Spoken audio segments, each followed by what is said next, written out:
Hello, salut à tous, salut à toutes. J'espère que vous allez bien. Donc ça faisait un moment que j'ai pas fait de vidéo. Mais pour la Coupe d'Afrique, il fallait que je revienne. Pour la Coupe d'Afrique, il fallait que je revienne. Donc voilà, je suis Christian Seri, je suis entrepreneur, je suis agent immobilier dans l'état du Texas et de l'Arizona. Donc si vous connaissez ici quelqu'un, voilà, un cousin, un frère, ou même vous-même vous êtes ici aux États-Unis que vous cherchez à acheter, vendre dans l'immobilier, n'hésitez pas à me contacter, je serai super ravi de vous aider, ou même si vous avez besoin d'une consultation, et free consultation, let me know. I'll be more than happy to help you. Donc voilà, je suis là pour parler de la Coupe d'Afrique, effectivement, ça faisait un moment que j'ai pas fait de vidéo, et la Coupe d'Afrique est de retour. Et en 2023, il y avait c'était même pas en 2023, c'était en 2024, il y a pas longtemps là, janvier-février de 2024 l'année dernière là, on a fait la Coupe d'Afrique. Ça passe tellement vite quoi, ça passe tellement vite. Et là on est en 2025, on est en décembre, en janvier là, ce sera la finale de la Coupe d'Afrique. Et donc voilà, nous sommes au Maroc cette année, et donc ça se passe au Maroc. Et donc j'aimerais vraiment remercier et féliciter les instances du football marocain pour vraiment les moyens qu'ils ont mis. C'est abyssal. Ils n'ont pas rigolé dans les moyens. Donc quand c'est bon, c'est bon. En termes d'infrastructure, c'est du lourd. Regardez les stades, regardez la qualité des stades, regardez le transport, l'organisation. Et ils ont mis les petits plats dans les grands. Franchement, félicitations.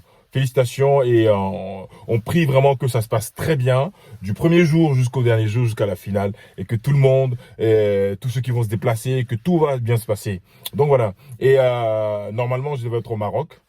Mais malheureusement, pour des raisons familiales, je suis bloqué là où je suis. Et donc voilà, c'est pas grave, on va suivre ça à la télé, on va suivre ça de loin, mais on est de tout cœur. Et quand je vois, comme ça, j'ai jamais été au Maroc, mais pour moi, c'était vraiment l'aubaine.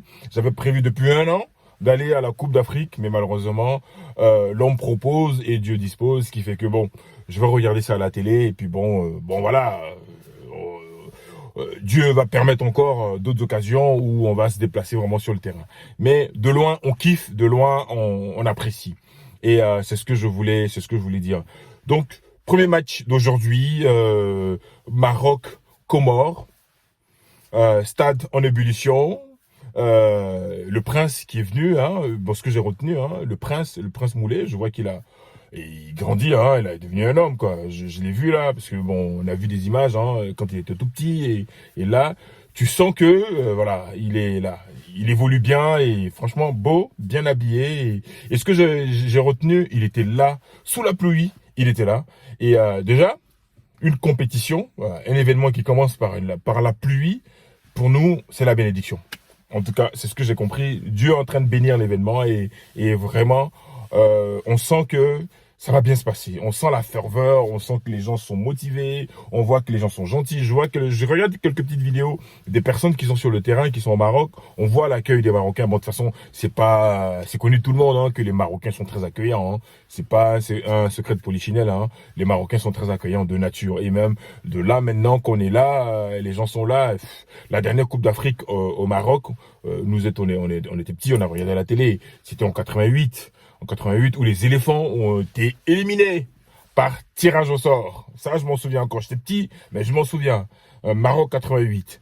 Et donc aujourd'hui, je crois, plus de 37 ans après, la Coupe d'Afrique revient au Maroc, mais vraiment tout a changé, les infrastructures, et vraiment la liesse populaire, et on est très content.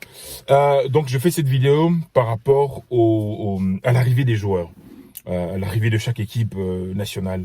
Et donc, si vous voyez un peu, je suis l'un des premiers à commenter les tenues des équipes nationales. J'ai fait ça avec la Coupe d'Afrique 2023, là, 2023-2024 à Abidjan l'année dernière, où j'ai fait une petite vidéo qui avait fait un petit carton, où j'avais commenté l'arrivée des Ghanéens qui sont arrivés en pagne traditionnelle. Ils sont habillés, les Sénégalais, les Nigérians et tout ça. Et donc, j'ai vu que cette année, c'est vraiment l'engouement.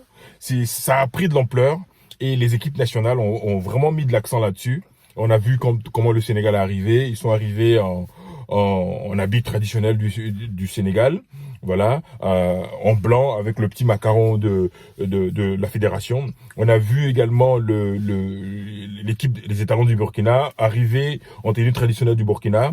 Super. On a vu également le Bénin avec le chapeau Dahomey et des Béninois. Salut à vous. Super. On a vu tout ça, et franchement, ça C'est ça l'Afrique en fait.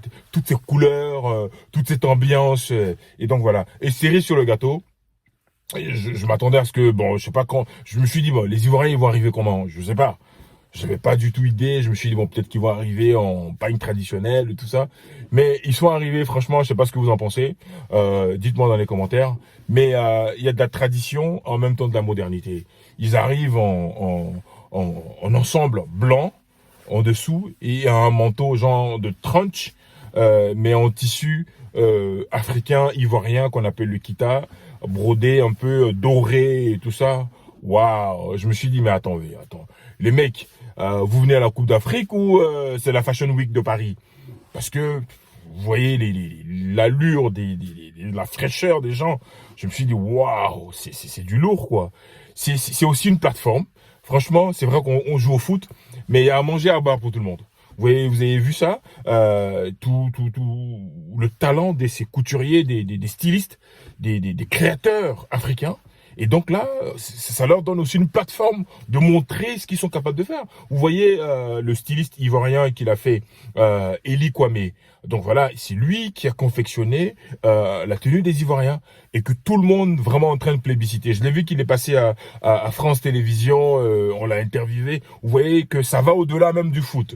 Donc cette fête du football africain, vous voyez bien que vous suivez la Coupe d'Europe. En Europe, tous les policiers, ils arrivent, ils font leur truc, ils font pas d'extravagance ou de quoi. Non. Mais nous, c'est ça qui fait la beauté du football africain. C'est ça qui fait le charme de l'Afrique. On a cette touche là qu'on rajoute. Vous voyez bien l'évolution de la Coupe d'Afrique. Donc voilà, la première Coupe d'Afrique dans les années 57 ou 60, c'était quoi? L'Afrique du Sud, le Soudan, ils étaient 3 ou 4, ils étaient pas beaucoup. Et l'Afrique du Sud n'a pas participé parce que bon, elle voulait participer avec une équipe que de blancs. Et la fédération, la CAF, en son temps, quand elle était créée, elle a dit non, si vous venez jouer, voilà, vous n'allez pas jouer avec une équipe de blancs. Bon, ça c'est une autre parenthèse. Pour dire quoi, la Coupe d'Afrique évolue d'année en année et on voit vraiment déjà avant même que la compétition ne commence, la CAF a annoncé près d'1 million de tickets vendus. Ça c'est incroyable. Tout le boom économique. Je ne sais pas si le Maroc aura retour sur investissement avec la CAN. Moi, je sais que bon, contrairement à l'Europe ou aux États-Unis au niveau du pouvoir d'achat de l'Africain moyen qui peut prendre un billet d'avion, voyager, voilà, payer son hôtel, sa nourriture pendant 2-3 semaines, participer à la Coupe d'Afrique. Bon, il n'y a pas sur 10 Africains, peut-être il y a 1 ou 2 ou 3 qui peuvent le faire. Sinon, la plupart des Africains qui le font, ce sont les Africains de la diaspora qui sont en Europe, ou les fils d'immigrés, ou les enfants d'immigrés, ou les Africains qui sont en Amérique, ou autre part, qui ont un pouvoir d'achat, qui ont programmé de venir à la fête du football africain. Donc vraiment, on est tellement content de toute cette folie, de toute cette engouement et cette ambiance, et surtout le style qu'on y met. Donc voilà, une fois qu'on a parlé du style, la fashion show à l'ivoirienne, où on a vu le sac des éléphants en orange, blanc-vert, mais surtout le design et les sélectionneurs qui arrivent en veste avec col typiquement africain, avec un tissu africain, Guaméné Alain, Guy Demel et tout ça. Franchement, je trouve que c'est du top. On voit les joueurs, on se dit mais attends, vous êtes des mannequins ou vous êtes des joueurs? Donc on est tous perturbés là, on comprend pas.